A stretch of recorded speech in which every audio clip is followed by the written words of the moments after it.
Годон дампил обер тэнхээтэй учир нь наадамд очиж барилдмаар санагдаад болж өгдөггүй. Нэг өдөр хээр явж байтал гівгэнэд барилдах дурн хүрээд өөрийнхөө хэр зэрэг тэнхээтэй болж байгааг торшмаар санагджээ. Тэгэхээр мориноосоо бууж жижигхэн биетэй хүний хэрийн нарийнхан гонцгой чөлөө өргөж аваад нойтон ширгэнд нэг үзүүрээр нь шигтгсэнд бараг талдаа хүртэл шигджээ. Чулууч яах вэ?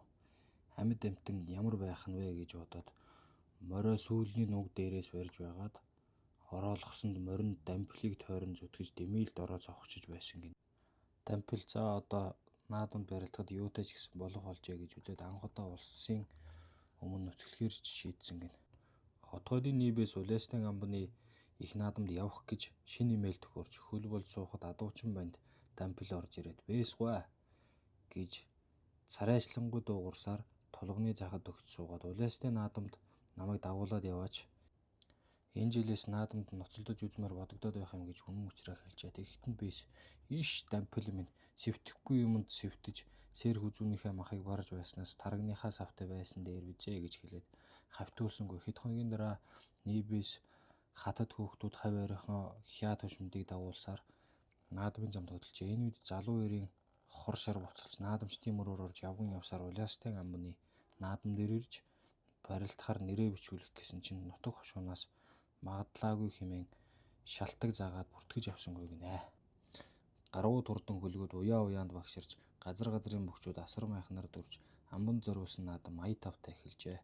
Наадмын 2 дахь өдөр амбаны амрах өргөөний хаалгаж түшмэл дээр атхир борхуу хурч ирээд амрыг айлтхан михс хийж түшмэлгүй та амбанд нэг зүйл айлтгаж болгооно гэхэд ихэмсэг түшмэл шодон гизгийн ар руугаа омогтой нараггүй хаяад юу юм бэ за бошуу хэл гэхэд дампил нийбээсийн дампилгүй амбан ноёныхоо наадамд барилдах хүсэлтэй байна.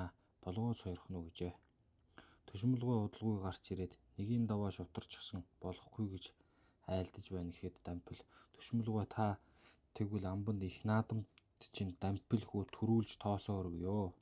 Эс төрүүлвэл толгоогоо тавьчихъя гэж байна гэж айлтгаад өгнө гэж хэлэхэд түшмэл цочиж юу гинэ гэж нүдээ том болгон харснаа өргөөний өдөр бушуухан ороодохжээ.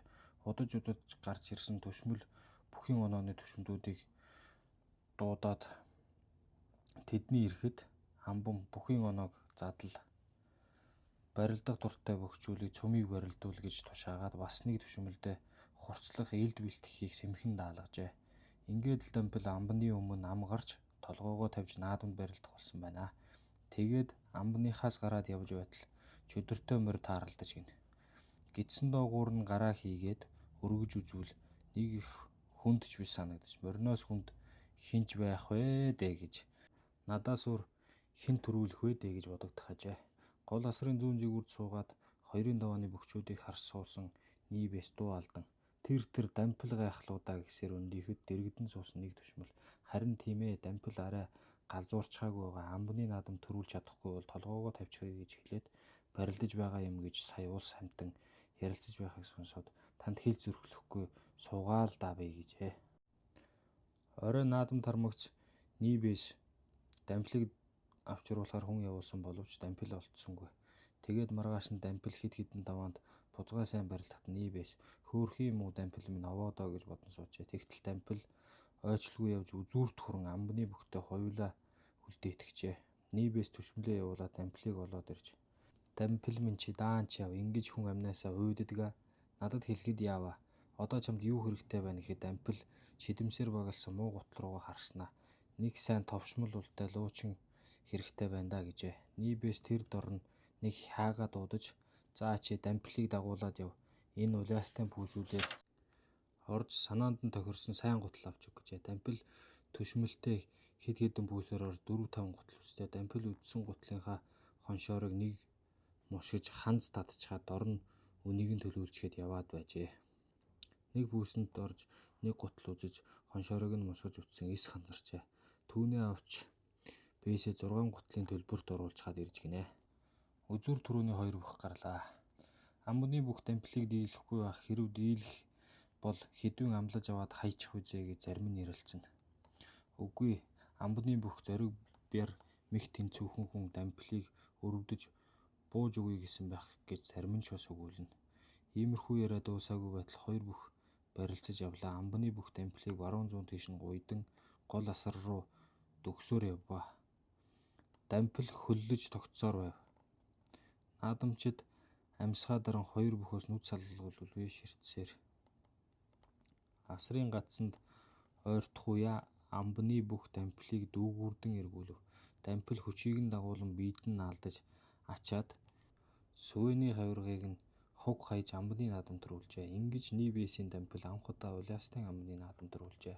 Тэр хүчтэй бүх наадам тарсны дараа дампилтай уулзаж "Чи мөн азтай хүү юм аа.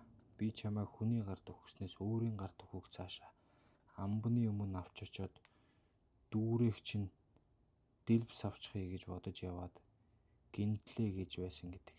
Түүнээс хойш дампил олон удаа сайн барилдаж Ахабесийн Годон дампил гэдэг нэрээрээ улс даяар цуутай бүхий нэг болжээ.